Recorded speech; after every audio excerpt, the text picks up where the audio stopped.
Students अब हम start करेंगे एल्कीन्स के रिएक्शंस की next category that is polymerisation. और जैसा कि हम जानते हैं कि पॉलीमराइजेशन एक ऐसा प्रोसेस होता है जिसमें छोटे छोटे ऑर्गेनिक मॉलिक्यूल्स जिनको मोनोमर्स कहा जाता है वो आपस में कंबाइन होते हैं और कंबाइन होकर बड़े मॉलिक्यूल्स बना देते हैं जिनको पॉलीमर्स का नाम दिया जाता है।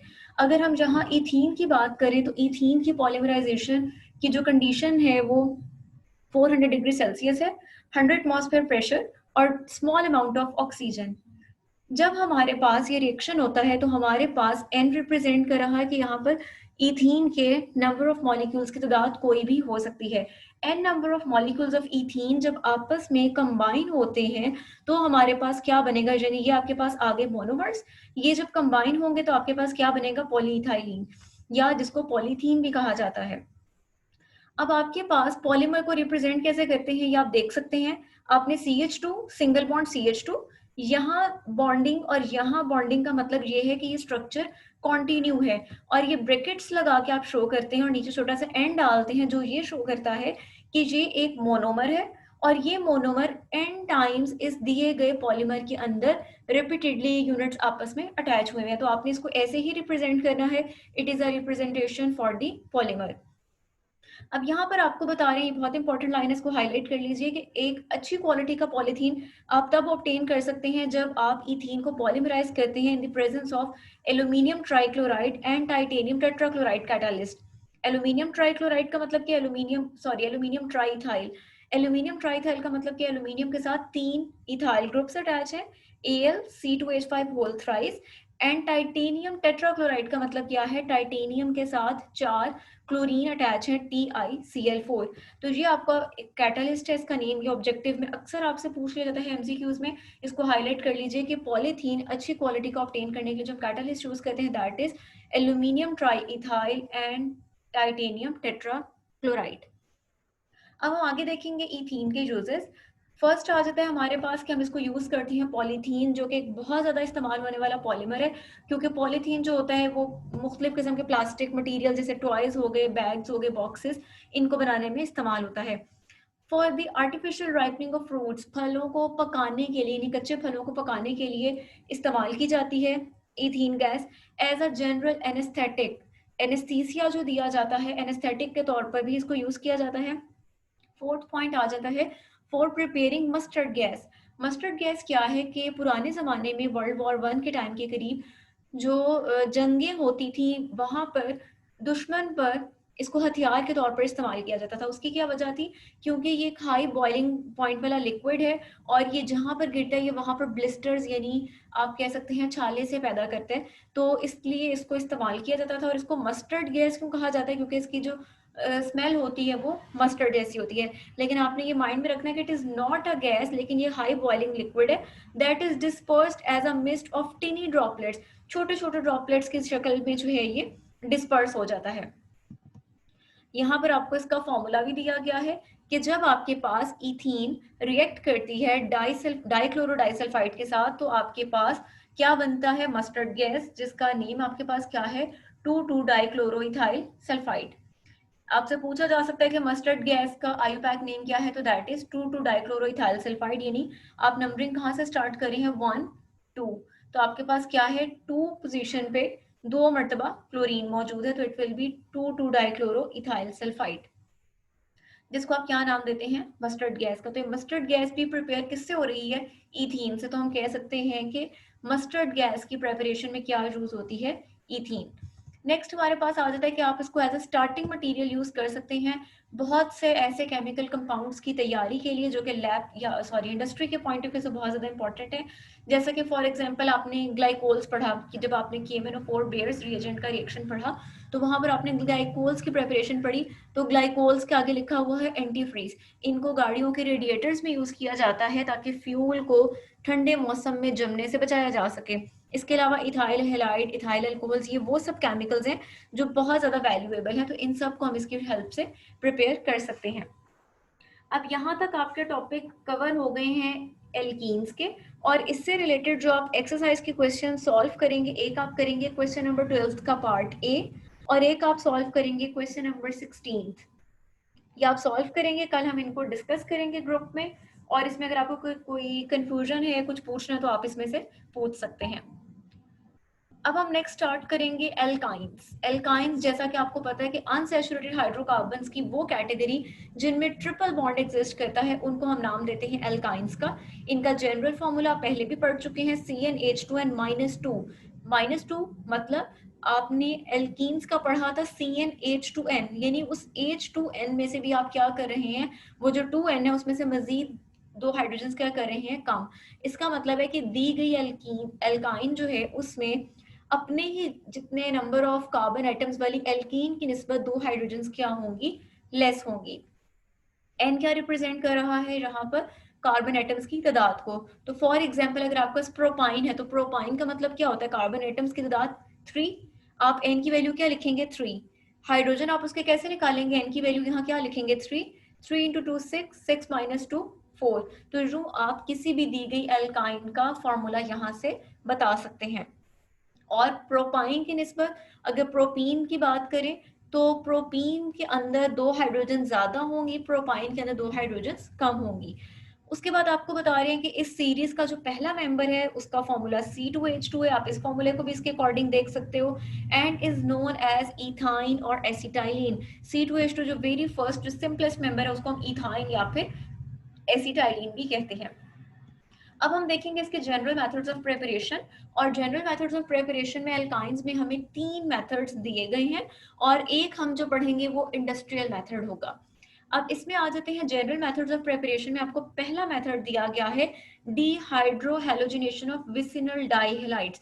पहली बात तो ये कि आपने पढ़ा था विसिनल डाइहेलाइड्स का मतलब कि विसिनल का मतलब है कि 2 साथ साथ वाले कार्बन्स, डाइहेलाइड का मतलब क्या है कि 2 हैलोजेंस के 2 साथ साथ वाले कार्बन्स पर आपको हैलोजन दिखाई देगी, यानी कि जैसे आपको ये स्ट्रक्चर दिया गया है। यानी अगेन आपने हेडिंग अच्छी तरह से प्रिपेयर करनी है। हेडिंग से आपको इंडिकेशन हो रही है कि आपने यहाँ पर रिएक्टेंट क्या यूज करना है, विसिनल डाइहेलाइड्स। और उनके साथ आपने उनका प्रोसेस क्या होगा, उनकी dehydrohalogenation. Dehydrohalogenation means removal of hydrogen as well as halogen. यहाँ पर आप एक डिफरेंस चेक कीजिए, आपने पीछे भी एक विसिनल डाइहेलाइड्स का रिएक्शन पढ़ा था, पेज नंबर 150 में पढ़ा था आपने, और वो पढ़ा था आपने एल्कीन्स में। वहां पर जरा पेज खोल के देखिए, वहां लिखा हुआ है डीहाइलोजिनेशन ऑफ विसिनल डाइहेलाइड्स। और यहाँ पर क्या लिखा है, यहाँ लिखा है डीहाइड्रोहेलोजिनेशन ऑफ विसिनल डाइहेलाइड्स। इसका मतलब है कि एक मेजर डिफरेंस है, आपने याद रखना है। जब आप एल्कीन्स पढ़ेंगे वहां सिर्फ विसिनल डाइहेलाइड में से आपको दोनों हैलोजेंस को निकालना है, जबकि एल्काइंस के प्रेपरेशन के लिए आपको क्या करना है, उसी विसिनल डाइहेलाइड में से हाइड्रोजन्स को भी रिमूव करना है और आपको हैलोजेंस को भी रिमूव करना है। तो ये आपने पॉइंट याद रखना है, डीहाइलोजिनेशन ऑफ विसिनल डाइहेलाइड्स, उससे हमारे पास प्रोडक्ट एल्कीन आती है, और डीहाइड्रोहेलोजिनेशन ऑफ विसिनल डाइहेलाइड्स, उससे हमारे पास प्रोडक्ट एल्काइन आती है। और आप देख सकते हैं दोनों रिएक्शंस की कंडीशंस भी डिफरेंट हैं। वहां पर आपने जिंक यूज की थी मैथनॉल के प्रेजेंस पर, यहाँ पर आप क्या यूज कर रहे हैं, बेस को यूज करेंगे। और बेस के प्रेजेंस में आपके पास क्या होगा, यहाँ से HX यानी हाइड्रोजन और हैलोजन के क्या होंगे, 2 मॉलिक्यूल्स की रिमूवल होगी। -2HX का मतलब क्या है कि आपके पास हैलोजन एसिड्स यहाँ से 2 रिमूव हो रहे हैं। अब आपके पास रिएक्शन किस तरह से होगा कि आपके पास जब रिएक्शन होगा तो आपके पास यहाँ रिएक्शन में आपके पास ये जो पहला रिएक्शन शो किया गया है, ये आपको जनरल रिएक्शन शो किया गया है। सबसे पहले आपको बताया गया कि आप विसिनल डाइहेलाइड लेते हैं, जिसको आप बॉन्ड टू डाइहेलाइड भी कह रहे हैं। जब आप उसको किसी स्ट्रॉन्ग बेस के प्रेजेंस में रिएक्ट कराते हैं तो उसमें से 2 molecules of hydrogen halide, 2 molecules of hydrogen halide क्या हो जाएंगे, रिमूव हो जाएंगे। इसका मतलब क्या है कि यहाँ से ये रिमूव होगा, ये रिमूव हो रहा है। ओवरऑल अगर देखा जाए इसकी रिमूवल और इसकी रिमूवल, जब ये सारी रिमूवल्स हो जाएंगी तो आप देखो कार्बन के सिर्फ कितने बॉन्ड्स बाकी बचेंगे, एक इस साइड पर, एक इस साइड पर, इसी तरह से एक इधर और एक इधर। तो कार्बन क्या करेगा, अपने इन बॉन्ड्स की डेफिशिएंसी को फुलफिल करने के लिए एक बॉन्ड यहाँ बना लेगा और एक बॉन्ड यहाँ। तो इस तरह आपके पास क्या बन जाएगी, आपके पास एल्काइन प्रिपेयर हो जाएगी।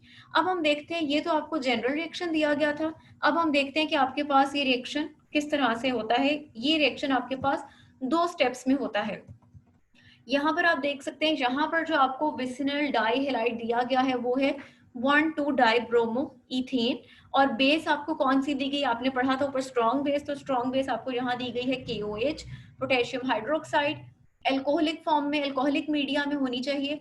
अच्छा, और ये जो आपको चीज दी गई है, ये आपको दिया गया है, यहाँ से माइनस का मतलब क्या है कि ये चीज इस रिएक्शन में से रिमूव हो रही है। ठीक है, इसको आपने ये नहीं समझना कि HBr की प्रेजेंस में हो रहा है, इस माइनस को लाजमी आपने जो है वो कंसीडर करना है। माइनस का मतलब ये है कि यहाँ से हाइड्रोजन ब्रोमाइड का एक मॉलिक्यूल जो है वो रिमूव हो रहा है। अब आपके पास यहाँ क्या होगा कि सबसे पहले जब KOH के साथ रिएक्शन होगा तो आपके पास इस रिएक्शन पे आपके पास यहाँ पर दी गई है, यहाँ एक मिस्टेक है, यहाँ CH2 आना है और यहाँ भी CH2 आना है। ठीक है, बल्कि हम इसको ऐसे करते हैं कि ओपन करके लिख लेते हैं ताकि आपको अंडरस्टैंड करने में आसानी हो। इस कार्बन के 3 बॉन्ड्स बने हुए आपको दिखाई दे रहे हैं, 4th बॉन्ड हम यहाँ पर बना लेते हैं। इस कार्बन के भी आपको 3 बॉन्ड्स दिखाई दे रहे हैं, 4th बॉन्ड हम यहाँ पर बना लेते हैं। अब आपके पास क्या होगा, जब आप इस कंडीशंस की प्रेजेंस में रिएक्शन कराएंगे तो आपके पास क्या होगा, एक कार्बन की हाइड्रोजन यहाँ से, बल्कि जैसे उन्होंने शो किया है हम वही कर लेते हैं, उन्होंने इस कार्बन की शो की है, ब्रोमीन तो हम भी इसी तरह से कर लेते हैं ताकि आपको आसानी हो। वैसे दोनों कार्बन्स इक्विवेलेंट हैं, किसी की भी पहले हाइड्रोजन रिमूव हो सकती है। अच्छा, अब आपके पास क्या होगा, आपके पास इस वाले कार्बन उन्होंने शो किया है रिमूव हो रही है ब्रोमीन, और इस वाले कार्बन से रिमूव हो रही है हाइड्रोजन, जो कि क्या बना रही हैं, HBr।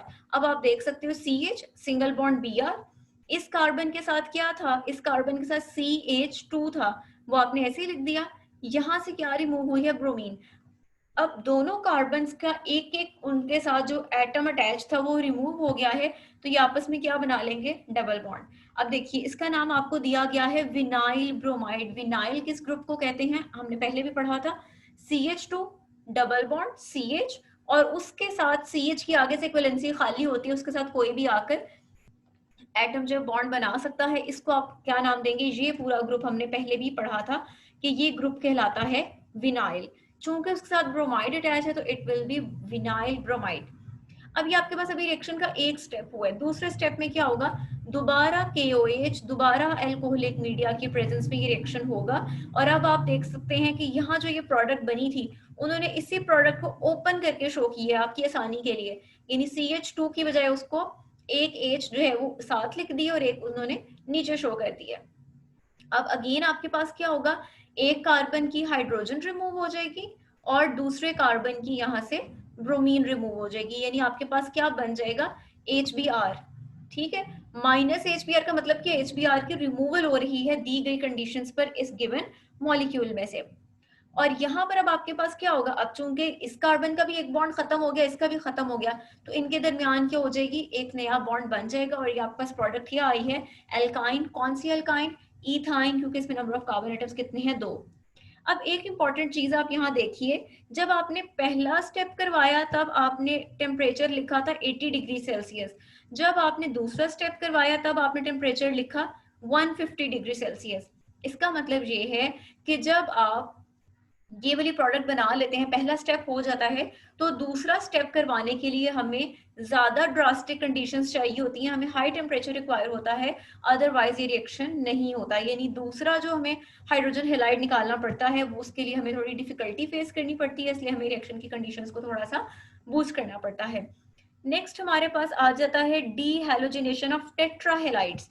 अब इस रिएक्शन के भी नेम से आपको क्लू मिल रहा है कि आपने यहाँ रिएक्टेंट क्या यूज करना है, टेट्राहेलाइड। टेट्राहेलाइड मतलब ऐसा कंपाउंड जिसके अंदर टेट्रा यानी 4 हैलोजेंस मौजूद हैं, और डी हैलोजिनेशन का मतलब क्या होता है, रिमूवल ऑफ हैलोजन। ठीक है, अब यहाँ पर आपको उन्होंने क्या दिया है, यहाँ पर आप देख सकते हैं आपके पास गिवन है टेट्राहेलोएल्केन। ठीक है, टेट्राहेलोएल्केन जनरल कहा गया है।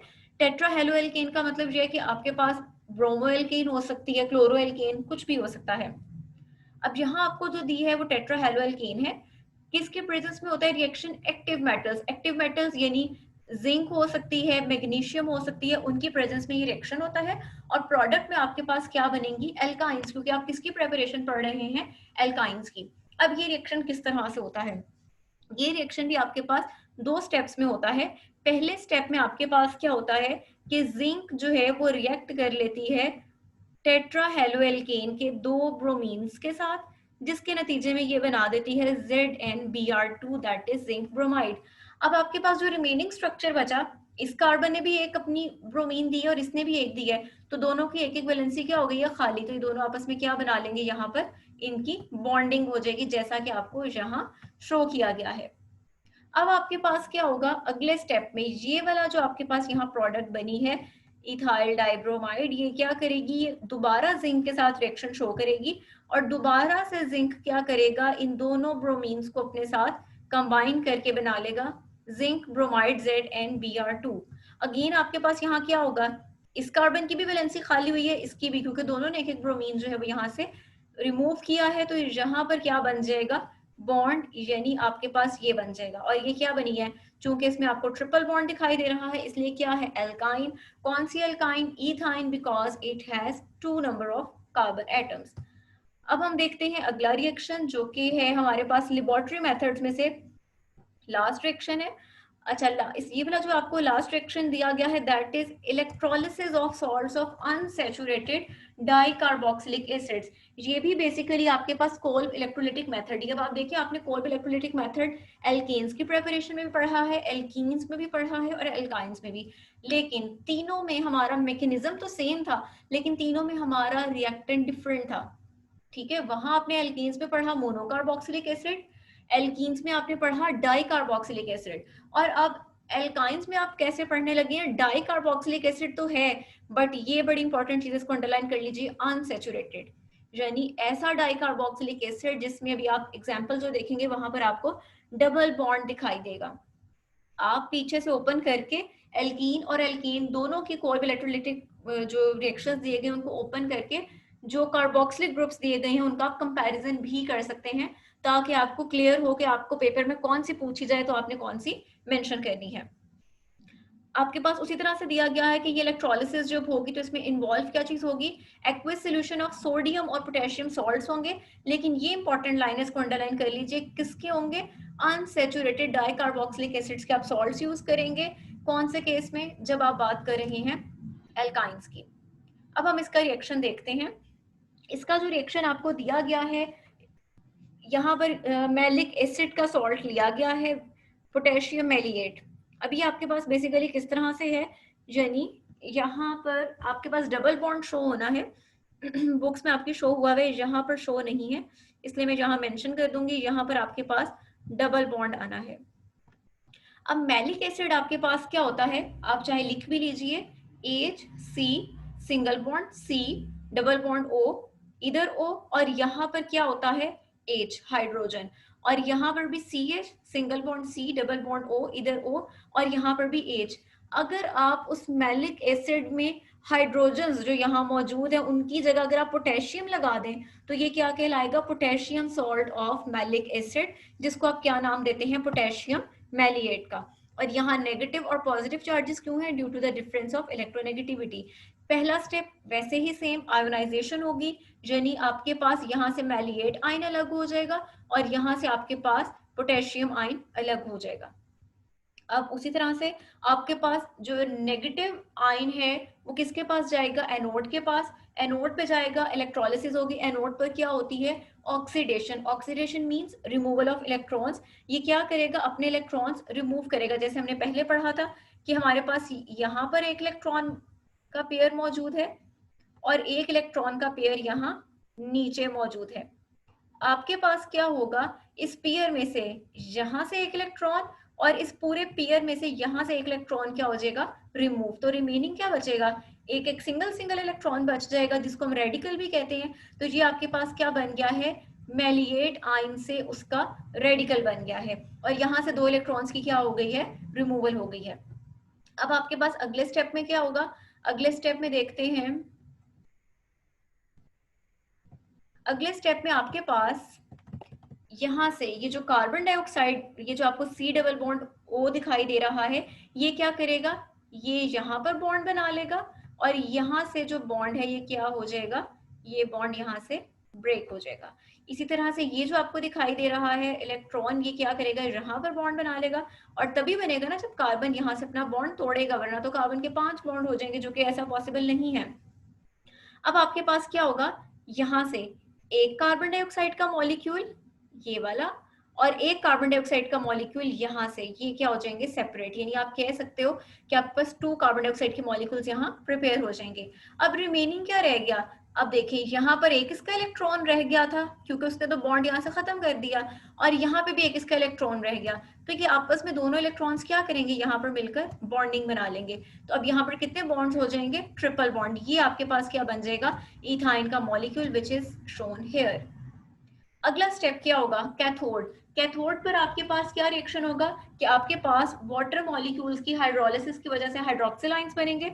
हाइड्रोक्सिल आयंस क्या करेंगे, जो आपके पास फर्स्ट स्टेप में जो आयोनाइजेशन का स्टेप था, वहां जो पोटेशियम आयंस बने उनके साथ मिलकर क्या बना देंगे, पोटेशियम हाइड्रोक्साइड। तो अगेन यहाँ पर आप देख सकते हो कि आपके पास यहाँ पर मेन प्रोडक्ट क्या बनी है, इथाइन। और उसी तरह से जैसे आपने वहां पढ़ा था, कार्बन डाइऑक्साइड भी बन रही है, पोटेशियम हाइड्रोक्साइड भी बन रहा है, और यहाँ पर इस स्टेप में आपके पास यहाँ पर हाइड्रोजन गैस भी बन रही है।